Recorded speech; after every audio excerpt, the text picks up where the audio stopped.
కుల సంఘాలు ప్రజా సంఘాల ఆధ్వర్యంలో ఏర్పాటు చేసినటువంటి కార్యక్రమానికి ముఖ్య అతిథులుగా ఇచ్చేసినటువంటి పెద్దలందరూ కూడా పండుగ సాయన్న సామాజిక సేవా సంస్థ ద్వారా కృతజ్ఞతలు తెలియజేస్తూ,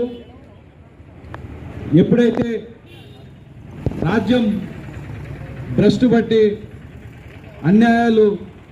అరాచకాలు, దుర్మార్గాలు మొదలైతేవో అప్పుడు ఖచ్చితంగా ఈ సమాజం నుండి వీరులు పుడతారు. అటువంటి వీరుల్లో ఒకరైనటువంటి భూమి కోసం, భుక్తి కోసం పోరాటం చేసినటువంటి ఒక వీరనారి ఆ రోజు పోరాటం చేసి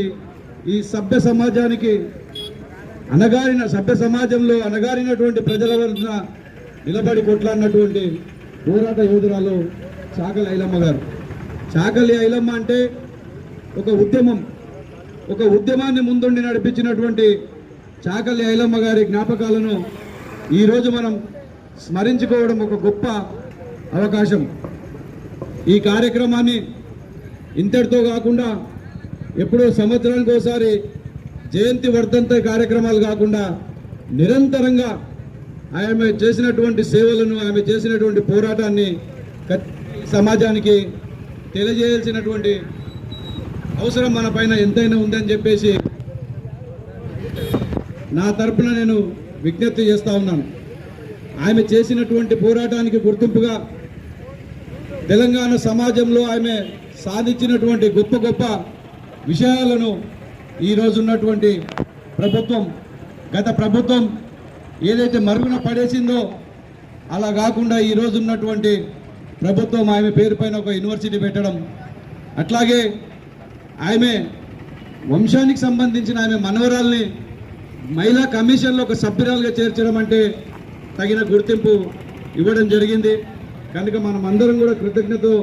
ఈ ప్రభుత్వానికి కృతజ్ఞత చేయాల్సినటువంటి అవసరం ఉంది. ఈ కార్యక్రమం ఈరోజు రైల్వే స్టేషన్ చౌరస్తాకు ఐలమ్మ చౌరస్తాగా నామకరణం చేయడం కూడా ఒక గొప్ప శుభ పరిణామం. దీంట్లో భాగంగా రేపు మన భవిష్యత్ తరాలకు ఆమె యొక్క చరిత్ర తెలియాలంటే ఇంకా మున్ముందు చాలా కార్యక్రమాలు చేయాల్సినటువంటి అవసరం ఉంది. మేము గతంలో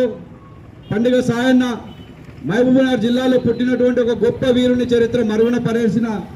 కాలంలో మేము ఒక సంస్థ పెట్టి, ఆయన పేరు పైన సంస్థ పెట్టి కార్యక్రమాలు చేస్తున్న సందర్భంగా ఈ ప్రభుత్వం గుర్తించి ఆయన జీవిత చరిత్రను ఈరోజు పాఠ్య పుస్తకాల్లో చేర్చడం ఎంత శుభ పరిణామమో, ఈమె చరిత్ర కూడా రేపు వచ్చే రోజుల్లో ఖచ్చితంగా మీరు ప్రభుత్వం గుర్తించి పాఠ్య పుస్తకాల్లో చేర్చే వరకు కూడా మీ పోరాటం చేయాలని చెప్పేసి, ఆ దిశగా మీ అడుగులు ఉండాలని చెప్పేసి నేను మనస్ఫూర్తిగా మీకు తెలియజేస్తూ, ఆ దాంట్లో ఎప్పుడు ఏమున్నా మీ వెనకాల పండుగ సాయన్న సామాజిక సంస్థగా మేము ముందుండి కార్యక్రమాలు చేయడానికి మేము ఎప్పుడు కూడా సిద్ధంగా ఉండాలని చెప్పేసి కూడా